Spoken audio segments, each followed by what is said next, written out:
Dexter Tough, Chapter 2. Dexter spent the whole recess huddled by the side of the building, alone.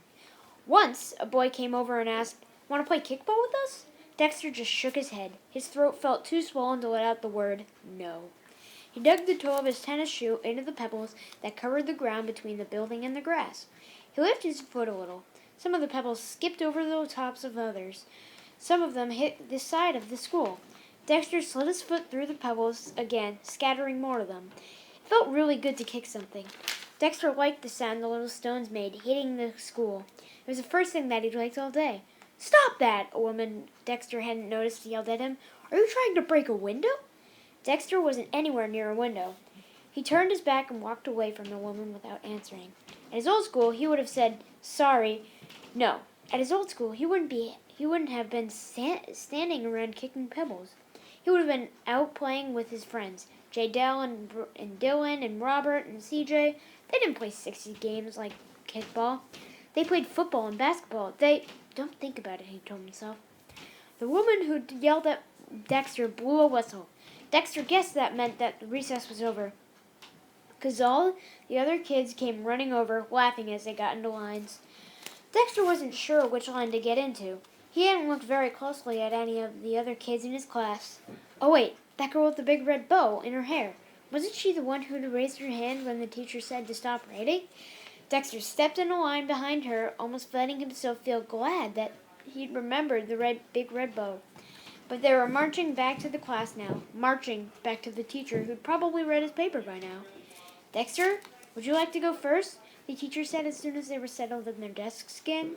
As soon as she'd explained that everyone else was going to have a silent reading time while she workshopped with each student. No, Dexter didn't want to go first. He didn't even want to be there. He wanted to be back at home in Cincinnati at his old school where he belonged, where he would be right at this minute, playing basketball at recess with his friends. If only Dexter, the teacher said again, motioning him toward her desk. Somehow, Dexter's feet carried him to the front of the room. His heart thudded so loudly he couldn't quite hear what she was telling him to do.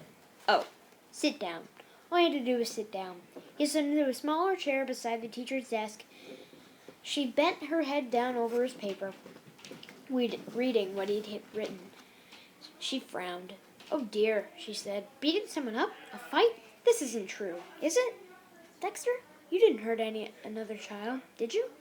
She peered at him across the desk. She had blue eyes. Dexter hadn't noticed that before. Her eyes were the color of the sky on a beautiful spring day, the color of a marble Dexter's dad had given him once, explaining that it had been his when he was a little boy.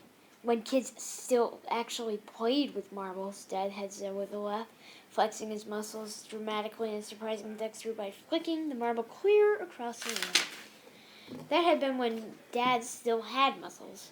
"Dexter," the teacher said gently. Dexter felt his face get hot. Beating up a kid was fighting, and of course, fighting would be a very bad thing at this school, just as it had been at his old school. Only bad kids got into fights. Maybe I am a bad kid, Dexter thought. The teacher's blue eyes were begging him to say it wasn't true. He hadn't really been in a fight. Bad kids don't just get in fights, Dexter thought. They lie too. If I'm a bad kid, I can do anything I want. "No," Dexter said, "it isn't true." He was surprised at how strong his voice sounded and how easy it was to lie. The teacher leaned back in her chair. "I'm very glad to hear that," she said, smiling again, the twinkle back in her voice. "Not that I really believe that you'd beat someone up." The way she was looking at him made Dexter's face feel even hotter. "Oh yeah?" he wanted to say. "You think I'm too small to win a fight? Too scrawny to beat anyone up?" People were always talking about how tiny Dexter was. He weighed just 4 pounds when he was born, so he'd started out behind. The only big thing about him was his eyes, which always seemed to take up half his face in pictures. Just tell people that one of these days you are going to grow into those eyes of yours, Dexter's mom used to say sometimes, and then, "Watch out!" That was back when Dexter's mom had time to say anything about Dexter, when she had time to be his mom. Dexter swallowed hard. He lifted his arm, which seemed to be shaking a little, and pointed to one sentence on his paper. "I am tough." He wasn't sure if he was reminding himself or the teacher. The teacher looked a little bit confused. Then she laughed. As far as Dexter was concerned, the teacher laughed too much. "Oh, very good, Dexter. You noticed that you spelled something wrong. This is what's so great about revision, when you can find your own mistakes and fix them. We don't usually worry too much about spelling until the last stages of revision. But since you saw it already, what should you have written instead of tough?" Dexter shrugged. This teacher didn't understand at all. "It's Tough, the teacher had said, writing it in big letters at the top of his paper. That seemed too wrong. Toughh didn't look tough at all. "But I was thinking," the teacher went on, "it's not really appropriate for you to write about a fight, especially since you didn't really beat someone up." "Thank goodness!" She was smiling again and waiting for Dexter to say something. Dexter just looked at her.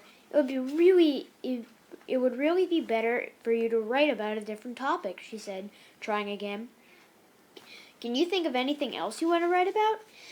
Dexter knew that what he was supposed to do. He was supposed to agree. He was supposed to crumple up his paper with the misspelled tough, Tuff, and the guilty sentence, "This morning I beat up a kid." He was supposed to start over again and write up about something nice, like flowers or butterflies or how happy he was to be at his new school.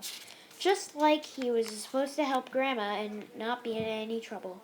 Just like he was supposed to tell Mom and Dad on the phone every night that everything was going to be great and he didn't mind at all being sent away. "No," Dexter said. The word didn't come out right. Tuff or Tough. It just sounded sad. But the teacher looked at him carefully for a long time. "Okay, then," she finally said. "Let's think about revising. You need to give more information to tell the whole story. Where did this fight happen? Why would you beat up another boy? It is a boy, isn't it? What's his name? Everybody has a name. Names are very important. In a story, you have to let your readers know who your characters are." She wrote her 3 questions on Dexter's paper, each of her letters perfectly shaped, each of her words perfectly spaced. "That's what you can work on for tomorrow," she said. She seemed to be trying to smile again, but her eyes didn't twinkle like they had before. Dexter walked back to his seat, the paper clutched in his hand. His legs trembled like he'd been in another fight. This time he didn't know if he'd won or lost.